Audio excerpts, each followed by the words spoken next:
নবী মুহাম্মদ সাল্লাল্লাহু আলাইহি ওয়াসাল্লাম জঙ্গলের নির্জন পথ ধরে ধীরে ধীরে হাঁটছিলেন। চারপাশে নিস্তব্ধতা, শুধু পাখির ডাকার হালকা বাতাসের সুর। রাসূলুল্লাহ সাল্লাল্লাহু আলাইহি ওয়াসাল্লাম ছিলেন এমন এক নবী যিনি বনের পশু পাখির কথাও বুঝতেন, তাদের আর্তনাদ শুনে মায়া পেতেন। তিনি শুধু মানুষের নয়, সমস্ত সৃষ্টির জন্য ছিলেন রহমত। গাছের পাতা থেকে শুরু করে নিঃশব্দ প্রাণ পর্যন্ত তার প্রতি ভালোবাসা অনুভব করত। হঠাৎ নবীজির দৃষ্টি পড়ল এক বেদনাদায়ক দৃশ্যের দিকে। এক ইহুদি একটি হরিণকে শক্ত করে বেঁধে রেখেছে। দয়ার নবী ধীরে ধীরে তার কাছে গেলেন। নবীজিকে দেখা মাত্রই হরিণটি কেঁদে উঠল। হরিণটি দয়ার নবী মুহাম্মদ সাল্লাল্লাহু আলাইহি ওয়াসাল্লামকে দেখার পর সাথে সাথে বলে উঠল, ইয়া রাসূলুল্লাহ, ইয়া হাবিবাল্লাহ, আজ সকালে আমি আমার বাচ্চাদেরকে বাসায় রেখে খাবার অন্বেষণের জন্য বের হয়েছিলাম। হে আল্লাহর নবী, এমন সময় ইহুদি আমার সামনে আসে এবং আমাকে বন্দি করে ফেলে। সকাল থেকে এই পর্যন্ত সে আমাকে বন্দি করে রেখেছে। ইয়া রাসূলুল্লাহ, আমার দুধের বাচ্চা রয়েছে।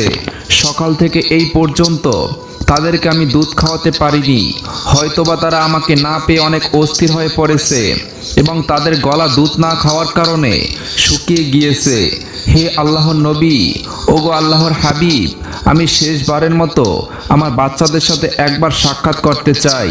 দয়া করে আপনি এর একটা ব্যবস্থা করে দিন। হরিণের এই আরজি শুনে দয়ার নবী মুহাম্মদ সাল্লাল্লাহু আলাইহি ওয়াসাল্লামের অন্তর কেঁদে উঠল। এই মর্মস্পর্শী আরজি শুনে নবীজির চোখে জল এসে গেল। সেই করুণাময় হৃদয়ে সে কখনো কোনো প্রাণীর কষ্ট সহ্য করতে পারতেন না। তিনি নরম কণ্ঠে বললেন, হে ইহুদি, তুমি কেন এই হরিণকে আটকে রেখেছো? তখন ইহুদি বলল, আমি হরিণকে শিকার করেছি, আর জঙ্গলের প্রাণী শিকার করা তো বৈধ, তাই আমি হরিণকে আটকে রেখেছি। তখন হযরত মুহাম্মদ সাল্লাল্লাহু আলাইহি ওয়াসাল্লাম বললেন, হে ইহুদি, তুমি কি দেখতে পাচ্ছ না এটা একটি মা হরিণ এবং তার স্তন দুধে পরিপূর্ণ হয়ে রয়েছে। সে তার বাচ্চাদেরকে দুধ না খাওয়ার কারণে অনেক কষ্ট পাচ্ছে। তুমি তাকে ছেড়ে দাও। তখন ইহুদি বলল, আমি এত কষ্ট করে তাকে শিকার করেছি, আর তোমার কথা মতো আমি তাকে ছেড়ে দেব? তখন দয়ার নবী বিশ্বনবী ওই ইহুদিকে বললেন, তুমি তাকে ছেড়ে দাও। সে শেষবারের মতো তার সন্তানদের সাথে দেখা করতে চায়। তার সন্তানদের সাথে দেখা করে এবং তাদেরকে দুধ পান করিয়ে সে আবার তোমার কাছে ফিরে আসবে। বিশ্বনবীর এই কথা শুনে ইহুদি বলল, বনের হরিণ কি আপনার বাপদাদার সম্পদ যে তাকে একবার ছেড়ে দিলে সে আবার ফিরে আসবে? শিকার করা প্রাণী আজ পর্যন্ত ফিরে এসেছে, এর কি কোনো নজির আছে? হযরত মুহাম্মদ সাল্লাল্লাহু আলাইহি ওয়াসাল্লাম যখন দেখলেন ইহুদি কোনোভাবেই হরিণটিকে ছেড়ে দেওয়ার জন্য রাজি হচ্ছে না, তখন দয়ার নবী বিশ্বনবী ইহুদিকে বললেন, হে ইহুদি, তুমি হরিণটিকে ছেড়ে দাও, বেঁধে রাখো। হরিণ যদি না আসে তাহলে তুমি আমাকে সারা জীবন বেঁধে রাখবে। তখন ওই ইহুদি বলল, তাহলে সেই কথাই রইল, আমি হরিণটিকে ছেড়ে দিচ্ছি, বিনিময়ে তোমাকে বেঁধে রাখছি। হরিণ যদি ফিরে না আসে তাহলে তোমাকে সারা জীবন মুক্তি দান করব না। অতঃপর ইহুদি হরিণটিকে ছেড়ে দিল এবং দয়ার নবী হযরত মুহাম্মদ সাল্লাল্লাহু আলাইহি ওয়াসাল্লামকে বেঁধে রাখল। ছাড়া পেয়ে বনের হরিণ তাড়াহুড়া করে বনের মধ্যে হারিয়ে গেল। তখন ইহুদি মনে মনে ভাবতে লাগলো, হরিণটি আর কোনোদিন ফিরে আসবে না, আর এই লোকটাকে আমি সারা জীবন বেঁধে রাখবো। এই লোকটির চেয়ে বোকা মানুষ এই পৃথিবীতে আর কেউই নেই। একটা বনের হরিণের জন্য সে নিজের জীবনকে বিপদে ফেলল। বনের হরিণ দৌড়াতে দৌড়াতে তার সন্তানদের কাছে এসে পৌঁছালো। তখন তার সন্তানেরা তাকে জিজ্ঞাসা করল, আম্মা জান, আজ সকাল থেকে আপনি কোথায় ছিলেন? আমরা আপনার জন্য অপেক্ষা করতে করতে ক্লান্ত হয়ে পড়েছি। আমরা আপনার দুধ পান করতে না পেরে আমাদের গলা শুকিয়ে গিয়েছে। তখন মা হরিণ তার সন্তানদেরকে বলল, হে আমার সন্তানেরা, তোমরা জীবনের শেষবারের মতো আমার সাথে দেখা করে নাও এবং আমার দুধ পান করে নাও, আর জীবনে তোমাদের সাথে হয়তোবা দেখা নাও হতে পারে। তখন হরিণের সন্তানেরা তাকে বলল, আম্মা জান, কেন আপনি কেন এমন কথা বলছেন? কেন জীবনে আর আপনার সাথে দেখা হবে না? তখন মা হরিণ তাদেরকে বলল, ওহে বৎসরা, তোমরা তাড়াতাড়ি করে আমার দুধ পান করো। আজ সকালে যখন খাবার অন্বেষণের জন্য বের হয়েছিলাম তখন এক ইহুদি আমাকে বন্দি করে ফেলেছিল। অতঃপর মায়ার নবী হযরত মুহাম্মদ সাল্লাল্লাহু আলাইহি ওয়াসাল্লাম সেই পথ দিয়ে যাচ্ছিলেন। তখন আমি তাকে ডেকে তোমাদের কথা খুলে বললাম এবং তাকে আরো বললাম, ইয়া রাসূলুল্লাহ, আমার সন্তানেরা দুধ খেতে না পেরে পিপাসার্ত অবস্থায় আমার পথের দিকে চেয়ে বসে আছে, আপনি আমাকে তাদের কাছে যাওয়ার ব্যবস্থা করে দিন। তখন মায়ার নবী, দয়ার নবী, বিশ্বনবী মুহাম্মদ সাল্লাল্লাহু আলাইহি ওয়াসাল্লাম নিজেকে জিম্মে রেখে আমাকে তোমাদের কাছে পাঠিয়েছে। ও আমার সন্তানেরা, নিষ্ঠুর ইহুদি আমার মায়ার নবীকে বেঁধে রেখেছে, তাই তোমরা তাড়াতাড়ি আমার দুধ পান করো। আমাকে আবার জলদি ফিরে যেতে হবে, আমি আমার নবীকে কষ্ট দিতে পারবো না। যখন হরিণের সন্তানেরা শুনল তাদের মায়ার নবীকে বেঁধে রেখে তাদের সাথে শেষবারের মতো দেখা করার জন্য এবং তাদেরকে দুধ পান করানোর জন্য এসেছে, তখন হরিণের সন্তানেরা বলে উঠল, ও আম্মাজান, আপনি কিভাবে ভাবলেন মায়ার নবী ইহুদির হাতে বন্দী রয়েছে, আর মায়ার নবীকে বন্দী অবস্থায় রেখে আমরা আপনার দুধ পান করব? আপনি চলুন, আমরাও আপনার সাথে যাব। দয়ার নবী মুহাম্মদ সাল্লাল্লাহু আলাইহি ওয়াসাল্লামের কোনো কষ্ট আমরা সহ্য করতে পারবো না। অতঃপর হরিণ ও তার সন্তানেরা মায়ার নবী হযরত মুহাম্মদ সাল্লাল্লাহু আলাইহি ওয়াসাল্লামের মায়ায় তার কাছে যাওয়ার জন্য রওনা করলো। ওদিকে হরিণী আসতে কিছুটা দেরি হওয়ায় ইহুদি হযরত মুহাম্মদ সাল্লাল্লাহু আলাইহি ওয়াসাল্লামকে বলতে লাগলো, তোমার মতো বোকা মানুষ আমি আর এই পৃথিবীতে দেখিনি। বনের শিকার করা হরিণ, তাকে ছেড়ে দিলে সে কি আর কোনোদিন ফিরে আসে? আর একটা বনের হরিণের জন্য তুমি নিজেকে আমার কাছে বন্ধক রেখেছো। কিয়ামত পর্যন্ত এই হরিণ আর ফিরে আসবে না, আর কিয়ামত পর্যন্ত তুমি আমার কাছ থেকে ছাড়াও পাবে না। তখন দয়ার নবী বিশ্বনবী মুহাম্মদ সাল্লাল্লাহু আলাইহি ওয়াসাল্লাম ওই ইহুদির এই কথা শুনে বললেন, ওহে ইহুদি, তুমি একটু ধৈর্য ধারণ করো, হরিণ অবশ্যই আমার মায়ায় আবার তোমার কাছে ফিরে আসবে। তখন মুহাম্মদ সাল্লাল্লাহু আলাইহি ওয়াসাল্লামের এই কথা শুনে ইহুদি বলল, হে মুহাম্মদ, তোমার এই অলীক কল্পনা ছেড়ে দাও। আমি দৃঢ় বিশ্বাসের সাথে বলছি, কিয়ামতের আগ পর্যন্ত হরিণ আর ফিরে আসবে না। এইভাবে কিছুটা সময় কেটে গেল, আর ইহুদি মনে মনে ভাবতে লাগলো, মুহাম্মদকে আটকে রেখে বড় রকমের একটি অর্থ তার সঙ্গীদের কাছ থেকে আমি উসুল করে নিতে পারবো। বনের হরিণ কি জীবনে কারো মায়ায় ফিরে আসে? এই লোকটা একটি বেকুব ছাড়া আর কিছুই হবে না। এইভাবে আরো কিছু সময় অতিবাহিত হওয়ার পরে ইহুদি দেখলো বনের শুধু হরিণ নয়, বনের হরিণের সাথে তার সন্তানেরাও ফিরে এসেছে। এই দৃশ্য দেখে ইহুদি অত্যন্ত অবাক হয়ে গেল।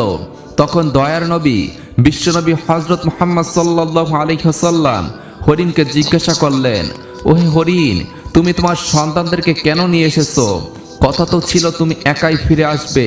তখন মা হরিণ বলল, ইয়া রাসূলুল্লাহ, আমি যখন আমার সন্তানদের কাছে ফিরে গিয়ে বললাম মায়ার নবী হযরত মুহাম্মদ সাল্লাল্লাহু আলাইহি ওয়াসাল্লামকে বন্দী রেখে তাকে জিম্মাদার রেখে আমাকে তোমাদের কাছে জীবনের শেষবারের মতো দেখা করার জন্য পাঠিয়েছে এবং জীবনের শেষবারের মতো দুগ্ধ পান করার জন্য পাঠিয়েছে, তখন আমার সন্তানেরা বলল, ওহে আম্মাজান, আপনি কিভাবে ভাবলেন মায়ার নবী হযরত মুহাম্মদ সাল্লাল্লাহু আলাইহি ওয়াসাল্লামকে বাদিয়া রেখে আমরা আপনার দুধ পান করব? ইয়া রাসূলুল্লাহ, তখন আমার সন্তানেরাও আমার সাথে রওনা করে চলে এসেছে। হে আল্লাহর নবী, আপনার সাথে বেয়াদবি করার জন্য আপনি আমাদেরকে ক্ষমা করে দিন। এতক্ষণ পর্যন্ত আমরা আপনাকে কষ্ট দিয়েছি। অতঃপর ইহুদিকে লক্ষ্য করে বিশ্বনবী বলতে লাগলেন, ওহে ইহুদি, এই নাও তোমার শিকার করা হরিণ ফিরে এসেছে। শুধু সে ফিরে আসেনি, ফিরে এসেছে তার সকল সন্তানগুলিও। এখন তুমি তাদেরকে তোমার কাজে ব্যবহার করতে পারো। আর তুমি একথা মনে রেখো, আমি সত্য নবী, আমি শুধু মানুষের নবী নয়, আমি বন জঙ্গলের পশু পাখি এবং সমগ্র জাহানের নবী। উক্ত কথাগুলি বলে মুহাম্মদ সাল্লাল্লাহু আলাইহি ওয়াসাল্লাম চলে যেতে লাগলেন। তখন ইহুদি পিছন থেকে দয়ার নবীকে ডাক দিয়ে বললেন, ইয়া রাসূলুল্লাহ, ইয়া হাবিবাল্লাহ, বনের হরিণ যার মায়ায় ফিরে আসে, আমি বুঝতে পেরেছি তিনি আল্লাহর নবী ছাড়া আর কেউই নন। হে আল্লাহর রাসূল, আমাকে আপনি আপনার হাতে হাত রেখে কালেমা পড়িয়ে মুসলমান করিয়ে দিন। আর এই হরিণের আমার কোনো দরকার নেই। আপনি আমাকে আপনার চরণতলে রেখে আপনার গোলামি করার সুযোগ দিন। অতঃপর হযরত মুহাম্মদ সাল্লাল্লাহু আলাইহি ওয়াসাল্লামের হাতে হাত রেখে সেই ইহুদি মুসলমান হয়ে গেল। সুবহানাল্লাহ। একইভাবে আরো একদিনের ঘটনা। একদিন বিশ্বনবী একবার সাহাবীদের সাথে এক মজলিসে উপস্থিত ছিলেন। এমন সময় দেখলেন একজন গ্রাম্য বেদুইন ব্যক্তি উপস্থিত হলো। তখন তার হাতে শিকার করা একটি গুই সাপ ছিল। সেই বেদুইন হযরত মুহাম্মদ সাল্লাল্লাহু আলাইহি ওয়াসাল্লামের দিকে ইশারা করে সাহাবায়ে কিরামদেরকে জিজ্ঞাসা করলেন, এই মুহাম্মদ কে? সাহাবায়ে কিরাম উত্তর দিলেন, তিনি আল্লাহর রাসূল মুহাম্মদ সাল্লাল্লাহু আলাইহি ওয়াসাল্লাম। ইনি হলেন জিন ও ইনসানের নবী, ইনি হলেন তামাম বিশ্বজাহানের নবী। অতঃপর সেই বেদুইন গ্রাম্য ব্যক্তি বলল, আমার লাত ও ইজ্জতের কসম করে বলছি, আমি তাকে নবী বলে স্বীকার করি না। তবে আমার হাতে যে শিকার করা গুই সাপ রয়েছে, এই সাপটি যদি কথা বলে, তার নবুয়তের ব্যাপারে স্বীকৃতি দান করে, তাহলে আমি তাকে নির্দ্বিধায় নবী বলে মেনে নেব। হে মুহাম্মদ, যতক্ষণ পর্যন্ত এই গুই সাপটি আপনার উপর ঈমান না আনবে, ততক্ষণ পর্যন্ত আমিও আপনার উপরে ঈমান আনব না। তখন হযরত মুহাম্মদ সাল্লাল্লাহু আলাইহি ওয়াসাল্লাম বললেন, হে বেদুইন, তুমি সত্যি করে বলো তো, এই গুই সাপটি যদি তোমার কথা মতোই আমার উপরে ঈমান আনে, আমার নবুয়তের ব্যাপারে স্বীকৃতি প্রদান করে, তাহলে কি তুমি আমার প্রতি ঈমান আনবে? তখন বেদুইন ব্যক্তি জবাব দিল, যদি সত্যি এটি হয়, আমি নির্দ্বিধায় তোমাকে নবী বলে স্বীকার করে নেব এবং তোমার প্রতি ঈমান আনব। তখন আল্লাহর নবী হযরত মুহাম্মদ সাল্লাল্লাহু আলাইহি ওয়াসাল্লাম বেদুইনকে বললেন, তুমি এই সাপটিকে ছেড়ে দাও। রাসূল আকরাম সাল্লাল্লাহু আলাইহি ওয়াসাল্লামের আদেশ মতো সেই বেদুইন ব্যক্তি তার সাপটিকে ছেড়ে দিল। এরপর বিশ্বনবী ওই গুই সাপটিকে ডাক দিয়ে বললেন, হে গুই সাপ। ওই সাপকে ডাক দেওয়ার সঙ্গে সঙ্গে সেই সাপটি সকলের বোধগম্য বিশুদ্ধ আরবি ভাষায় জবাব দিল, লাব্বাইক ইয়া রাসূলুল্লাহ, আমি আপনার খেদমতে উপস্থিত এবং আমি আপনার অনুগত। এই সাপের এই কথাগুলো উপস্থিত সকলে স্পষ্টভাবে শুনল এবং বুঝতে পারল। এরপর রাসূলুল্লাহ সাল্লাল্লাহু আলাইহি ওয়াসাল্লাম গুই সাপকে জিজ্ঞাসা করলেন, হে গুই সাপ, তুমি কার ইবাদত করো? জবাবে ওই গুই সাপ বলল, আমি ওই আল্লাহর ইবাদত করি, যার আরশ আকাশে, যার রাজত্ব দুনিয়াতে, যিনি সমুদ্রের ভিতরে পথ সৃষ্টি করেছেন, যিনি বেহেশত ও দোজখ সৃষ্টি করেছেন। আল্লাহর নবী হযরত মুহাম্মদ সাল্লাল্লাহু আলাইহি ওয়াসাল্লাম ওই গুই সাপকে পুনরায় জিজ্ঞাসা করলেন, হে আলাইহি ওয়াসাল্লাম ওই গুই সাপকে পুনরায় জিজ্ঞাসা করলেন, হে গুই সাপ, আমি কে? তখন ওই গুই সাপ স্পষ্টভাবে জবাব দিল, আপনি আল্লাহর রাসূল এবং আপনি আখিরি নবী। যে ব্যক্তি আপনার সততা স্বীকার করবে সে সফলকাম হবে, আর যে ব্যক্তি আপনাকে মিথ্যা প্রতিপন্ন করবে সে ব্যর্থ হবে। অতঃপর হযরত মুহাম্মদ সাল্লাল্লাহু আলাইহি ওয়াসাল্লাম সেই গ্রাম্য বেদুইন লোকটির দিকে লক্ষ্য করে বললেন, হে বেদুইন, এখন কি তোমার মনে আমি আল্লাহর রাসূল হওয়ার ব্যাপারে আর কোনো সন্দেহ রয়েছে? তখন ওই বেদুইন ব্যক্তিটি বলল, ইয়া রাসূলুল্লাহ, ইয়া হাবিবাল্লাহ, যার নবুয়তের ব্যাপারে একটি গুই সাপ পর্যন্ত সাক্ষ্য দেয়, তার নবুয়তের ব্যাপারে সন্দেহ করার মতো আমি কে? হে আল্লাহর হাবিব, আপনি আমাকে মুসলমান বানিয়ে দিন এবং আপনার চরণতলে খেদমত করার সুযোগ দান করুন। তখন সেই বেদুইন হুজুর আকরাম সাল্লাল্লাহু আলাইহি ওয়াসাল্লামের হাতে হাত রেখে কালেমা পরে মুসলমান হয়ে গেল। সুবহানাল্লাহ। এরপরে একবার আবু জাহেল তার সঙ্গপাঙ্গদেরকে নিয়ে রাসূল আকরাম সাল্লাল্লাহু আলাইহি ওয়াসাল্লামের কাছে এসে বলল, হে মুহাম্মদ, ওই যে আকাশে চাঁদটা দেখা যাচ্ছে, তুমি যদি ওই চাঁদটাকে দ্বিখণ্ডিত করে দেখাতে পারো, তাহলে আমরা তোমার উপর ঈমান এনে ইসলাম ধর্ম গ্রহণ করব। তখন রাসূল আকরাম সাল্লাল্লাহু আলাইহি ওয়াসাল্লাম তাদেরকে বললেন, আমি যদি সত্যি এই আকাশের চাঁদকে দ্বিখণ্ডিত করে দেখাতে পারি, তাহলে কি তোমরা আমার উপর ঈমান আনবে এবং আল্লাহকে আল্লাহ বলে স্বীকার করবে? তখন তারা বলল, আগে আমাদেরকে চাঁদটি দ্বিখণ্ডিত করে দেখাও। সত্যিই আমরা তোমাকে কথা দিচ্ছি, যদি এই কাজ তুমি করে দেখাতে পারো, তাহলে তোমার উপরে নিশ্চিন্তভাবে ঈমান আনবো এবং তোমার আল্লাহকে আল্লাহ বলে স্বীকার করব আর তোমাকে নবী বলে স্বীকার করব। তখন হুজুর আকরাম সাল্লাল্লাহু আলাইহি ওয়াসাল্লাম আল্লাহ রাব্বুল আলামিনের দরবারে দোয়া করলেন, হে আল্লাহ, আপনি এই আকাশের চাঁদকে দ্বিখণ্ডিত করে দিন। তখন মহান আল্লাহ রাব্বুল আলামিন রাসূল আকরাম সাল্লাল্লাহু আলাইহি ওয়াসাল্লামের দোয়া কবুল করলেন। দোয়া করার পর বিশ্বনবী চাঁদের দিকে নিজের আঙ্গুলের ইশারা করলেন, আর সাথে সাথে আকাশের চাঁদ দ্বিখণ্ডিত হয়ে গেল। চাঁদের দুইটি খণ্ড পরস্পর হতে এত দূরে সরে গিয়েছিল যে এর মধ্যভাগে হেরা পর্বত দেখা যাচ্ছিল এবং চাঁদের দ্বিখণ্ডিত হওয়ার ব্যাপারটি কাফেরেরা ভালোভাবে দেখতে পাচ্ছিল। এবার আল্লাহ নবী হযরত মুহাম্মদ সাল্লাল্লাহু আলাইহি ওয়াসাল্লাম প্রত্যেকটি কাফেরের নাম ধরে ধরে ডেকে বলতে লাগলেন, হে আবু জাহেল, হে লোক সকল, হে আবু জাহেল, আমি তোমাদের কথা মতো আকাশের চাঁদকে দ্বিখণ্ডিত করে দিয়েছি, আর তোমরা এখন তোমাদের ওয়াদা মতো আল্লাহকে ইলাহা বলে স্বীকার করো এবং আমাকে নবী বলে বিশ্বাস করে নাও। তখন কাফেরেরা হাসতে হাসতে বলতে লাগলো, ওরে মুহাম্মদ, এতদিন তো আমরা জানতাম তুমি এই পৃথিবীর বিভিন্ন জিনিসের উপরে জাদু করার ক্ষমতা রাখো, কিন্তু আজ তো দেখেছি তুমি আকাশের চাঁদের উপরও জাদু করার ক্ষমতা রাখো। তোমার মতো এত বড় জাদুকর আমরা এই পৃথিবীতে আর কখনোই দেখিনি।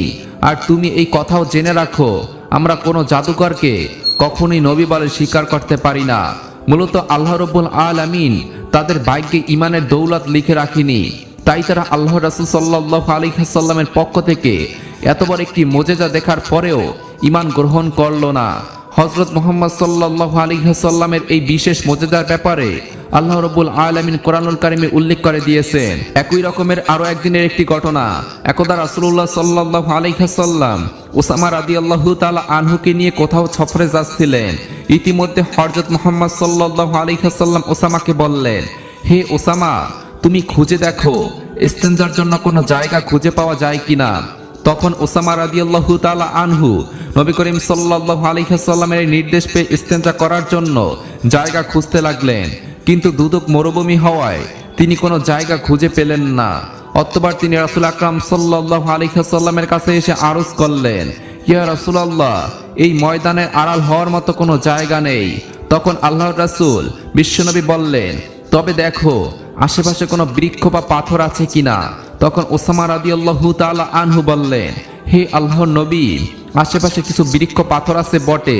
তখন আল্লাহর নবী বললেন, তুমি সেই বৃক্ষ এবং পাথরগুলোকে গিয়ে বলো, আল্লাহর নবী তোমাদেরকে নির্দেশ দিয়েছেন তোমরা একত্র হয়ে যাও এবং তার ইস্তেনজার জন্য একটি উপযুক্ত পরিবেশ তৈরি করে দাও। তখন ওসামা রাদিয়াল্লাহু তাআলা আনহু সেই গাছগুলোর কাছে গিয়ে বলতে লাগলেন, হে বনের গাছ, আল্লাহর নবী রাসূল আকরাম সাল্লাল্লাহু আলাইহি ওয়াসাল্লাম তোমাদের মাঝে বসে ইস্তেনজা করতে চাচ্ছেন। তিনি তোমাদেরকে এই নির্দেশ দিয়েছেন যে তোমরা পরস্পর একত্রিত হয়ে মিলিত হয়ে যাও এবং তার ইস্তেনজা করার জন্য একটি উপযুক্ত জায়গা ব্যবস্থা করে দাও। বিশ্বনবীর এই নির্দেশ শোনা মাত্রই গাছগুলো পরস্পরের কাছাকাছি হয়ে একত্রিত হয়ে গেল। এরপরে রাসূল আকরাম সাল্লাল্লাহু আলাইহি ওয়াসাল্লাম সেই গাছগুলোর আড়ালে বসে ইস্তেনজা করলেন।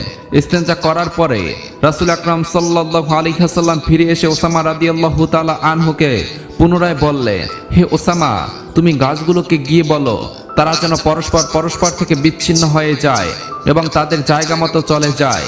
অতঃপর ওসামা রাদিয়াল্লাহু তাআলা আনহু আবার গাছগুলোর কাছে গিয়ে বললেন, হে বৃক্ষদল, আল্লাহ নবী তোমাদেরকে আবার নিজের জায়গায় যাওয়ার জন্য নির্দেশ দিয়েছে। রাসূল আকরাম সাল্লাল্লাহু আলাইহি ওয়াসাল্লামের নির্দেশ পাওয়া মাত্র বৃক্ষদল যে যার জায়গায় আবার ফিরে গেল। সুবহানাল্লাহ। প্রিয় দর্শক, এই ছিল বিশ্বনবীর জীবনের বিশেষ কিছু মুজিজা। আল্লাহ রাব্বুল আলামিন আমাদের সবাইকে বিশ্বনবীর জীবন থেকে শিক্ষা গ্রহণ করে আমাদেরকে সোনালী জীবন গঠন করার তৌফিক দান করুক। সকলেই কমেন্টে লিখুন আমিন। এরকম ভিডিও পেতে